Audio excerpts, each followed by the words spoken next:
Our next speaker is Shlomy Kattan. Oh, sorry. Did I pronounce your name right? Shlomy, sorry. Dr. Kattan is at X Prize. He is the prize lead of the Barbara Bush Foundation Adult Literacy Prize. And prior to being at X Prize, he founded a company that worked to develop mobile technologies for students in Latin America.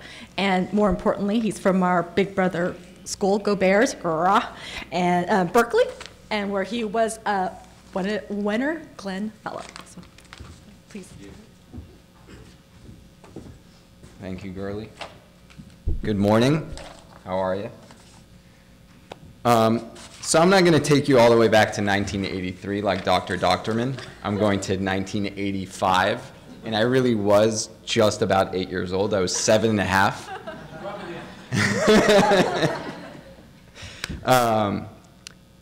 So yeah, 85, I was 7.5 years old. We had just moved to the US, and one of my early memories was seeing this movie. Back to the Future. It depicted 1985 as the future. And for a 7-year-old immigrant, it really was. So it felt like the future when I went to school and I met this turtle. You guys remember Logo? Yeah? Okay. That was EdTech in the mid-1980s. This is EdTech today. It's a booming $1 trillion-plus industry and a VC darling. Hundreds of companies, thousands of products at all levels of education. And these products have utterly changed the way that educational systems are managed, transformed how educational content is created and consumed, and revolutionized how we conceive of learning. So in other words, we've come a long way in 30 years. But what does EdTech look like 30 years from now? And in short, the technologies that we have today will probably look like Logo looks to us now. No offense to Logo. I loved it.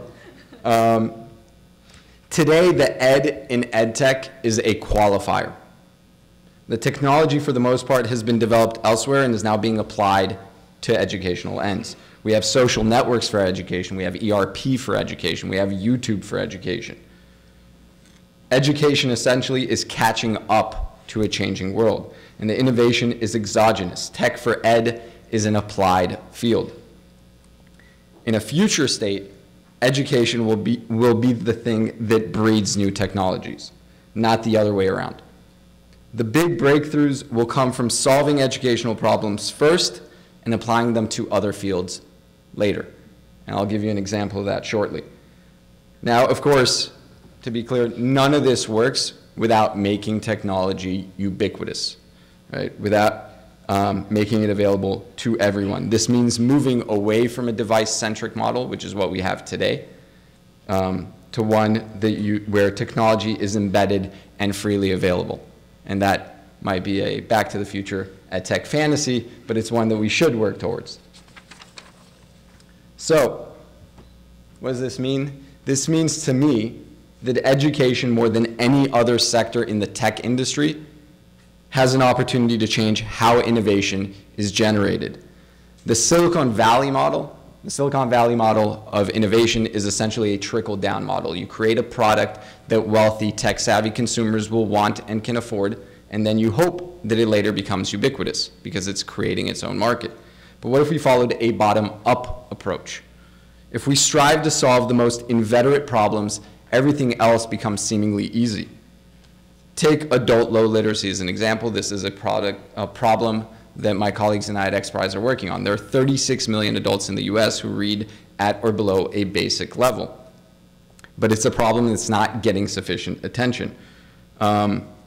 Solving this problem is not merely a matter of making more efficient management systems or better distribution of educational content. Improving reading levels for working adults means tapping into how people use technology in their daily lives, what keeps them engaged, and what cognitive developments take place as people learn. Whoever solves that won't have simply solved the problem of low literacy for adults.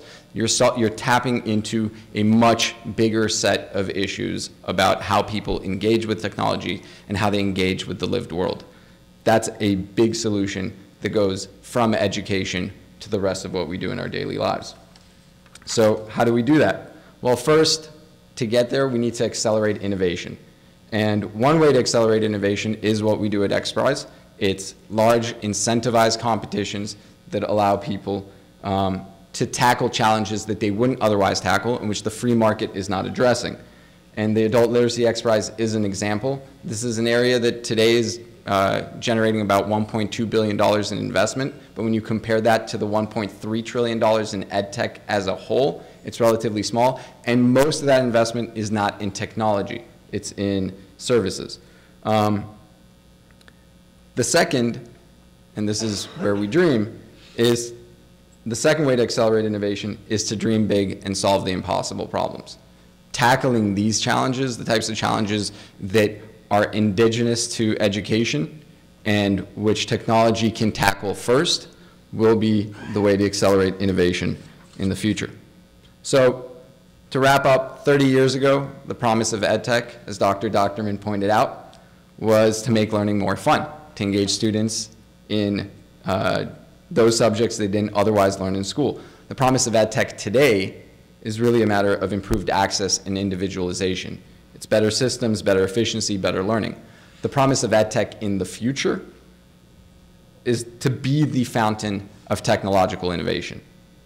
This will only happen if we take on grand challenges, if we try to solve problems with no seeming solution, and if we don't try for incremental change, but rather revolution.